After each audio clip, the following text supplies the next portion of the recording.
Lately, I have been in love with these mirrors that have different quotes and phrases on them. Typically, they're positive affirmations, which I just love, so I decided I wanted to go ahead and create my own. So I opened up the Cricut Design Studio on my computer and I searched for clouds within their image section. The great thing about Cricut Design Studio is there are so many different images that you can cut out. So I went ahead and I selected a whole bunch of different cloud shapes, and I am going to be using a 12-inch by 12-inch mat. So I just made sure that all of my clouds kind of fit within that section, and I started kind of organizing them across the board and adjusting the sizes because I want a variety of different sizes of clouds. I also wanted, of course, to add that little affirmation, so I wrote "Hello Gorgeous" on there, and I used my circular font, which I use for almost everything, resized it, and just filled in the rest of my sheet with some clouds. Since I'm going to be putting down a whole piece of vinyl anyways, I might as well use it up.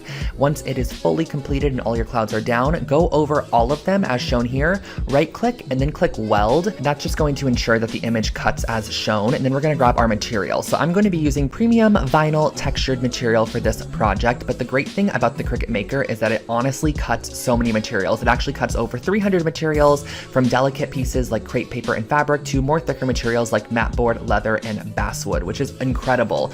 I'm, for this project, going to be using this really pretty metallic gold textured vinyl though, because I thought it would look really nice over the top of the silver kind of reflective mirror. So I'm loading that into my machine, filling up the entire mat, and pressing go on it. This is going to start the process of cutting. So of course we're going to be cutting out all of our different cloud shapes along with the "Hello Gorgeous" phrase. And also, just a little side note, the ease of use on this machine is insane, you guys. It was so simple and easy to use. I had it up and running within 10 minutes, and the Cricut Design Space as well is such an easy application. It is so simple. It's like drag and drop and everything is basically done for you. So once that's done cutting all of our material, we're going to go ahead and start removing anything that we don't need. So I'm going to go ahead and remove all of that excess material on there to reveal our actual cuts here. So we're going to basically be turning these into stickers in a sense. So I'm going to be using a little bit of transfer tape, and I'm going to be applying that on top, making sure that it's covering absolutely every single cut that we created. And I'm using a little spatula tool just to kind of burnish it down on top to ensure once we pull it off, it is stuck to the transfer paper. So as you can see here, I'm going through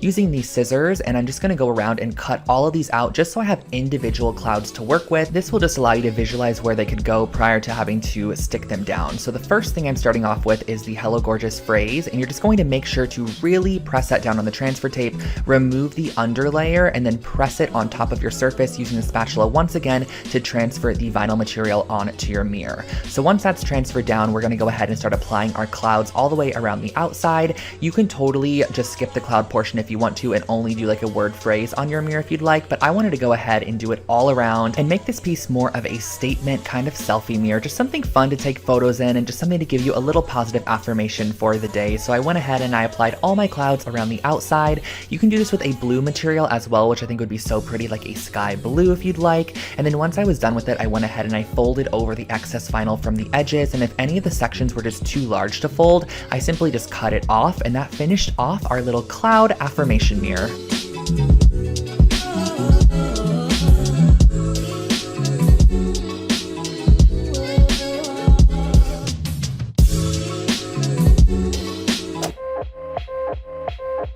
For this next project, I actually came across this TikTok a couple of weeks ago and I was obsessed with it and I just had to recreate it. So I started off by taking one of these Target plastic bowls and Target plastic cups. These cost 50 cents each, and I'm actually going to go ahead and start gluing the bottom side of our cup to the bottom side of the bowl. We're essentially going to be creating a pedestal bowl, and the shape of it is actually really nice.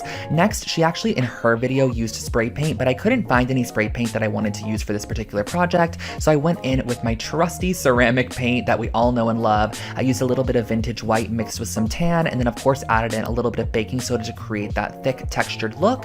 And I'm going to go ahead and give this 3 full coats of this paint just to give it a nice full coating. And the really great thing about the makeup of these actual pieces is that they're actually like kind of matte, so they have like a matte finish on them, which allows the paint to grip really nicely, which I love. So I went ahead, I applied on 1 coat of this paint all the way around, making sure to hit every single crack and crevice. I wish I was able to find the white bowl and cup like she used in her video, just because it probably would have covered a bit easier. However, I couldn't. I just went ahead and got this black and gray set. But again, you guys, these materials for this project only costed $1 plus the paint, which a lot of us already have paint on hand. So in the end, this project ended up costing me, I would say, roughly around $2 to create. And I just love the way that it turned out. I went ahead and I applied a second coat on there just to get even more texture. And once it was complete, I styled it like this.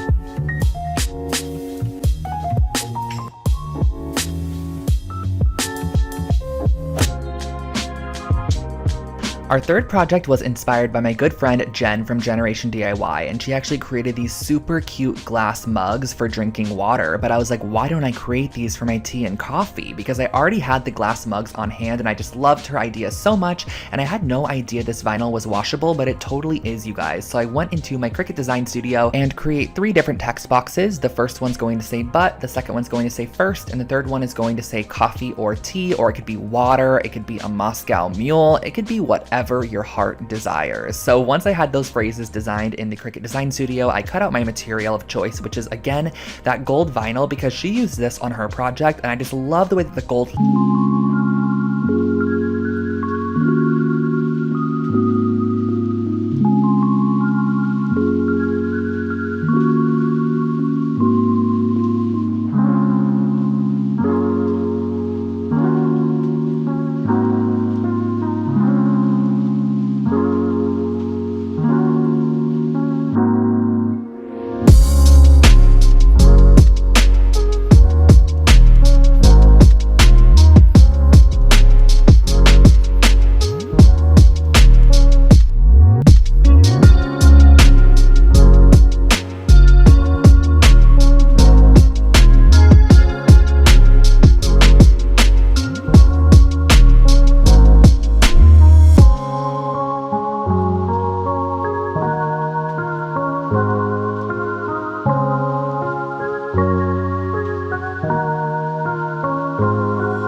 And for our last project, I swear to you guys, I come across at least 10 people making clothing pieces using the Easy Press machine and their Cricut Maker, so I wanted to go ahead and try to create my own piece of clothing. So I actually went onto Etsy and I found an SVG file by this store here, which I will link below for you guys. I thought it was super cute. You can actually upload your very own designs in the Cricut Design Studio, so I went ahead, I uploaded the SVG file. That is the proper file you use when cutting on a Cricut machine. So I went ahead, I placed that in and sized it, and next I chose this royal blue iron-on transfer. This is meant for ironing on, and once I had my process all set, you're going to want to ensure that you click the mirror toggle right here. Just ensure that you click that on, because iron-on transfers are actually kind of reversed in the process of creating them. So you're going to cut this out on your iron-on transfer sheet, and once that's fully cut out, I'm going to remove that, and we're going to then remove all of the excess material that we do not want to be transferred on to our t-shirt. So the plastic underside is our new transfer tape, and then this kind of like matte, almost iron-on blue material is going to be what's going to be transferred onto the actual shirt itself.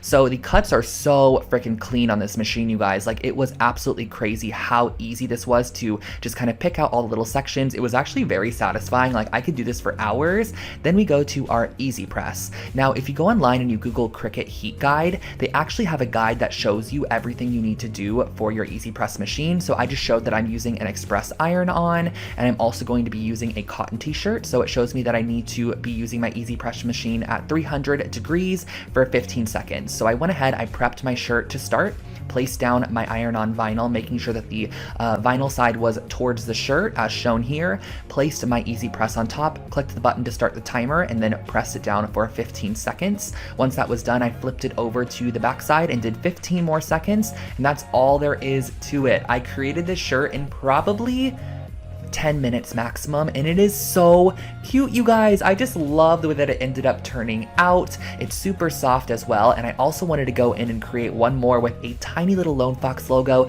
just to show you how great this machine actually cuts. So I was able to create a tiny little 3-inch wide Lone Fox logo, peeled that off, and it looks incredible.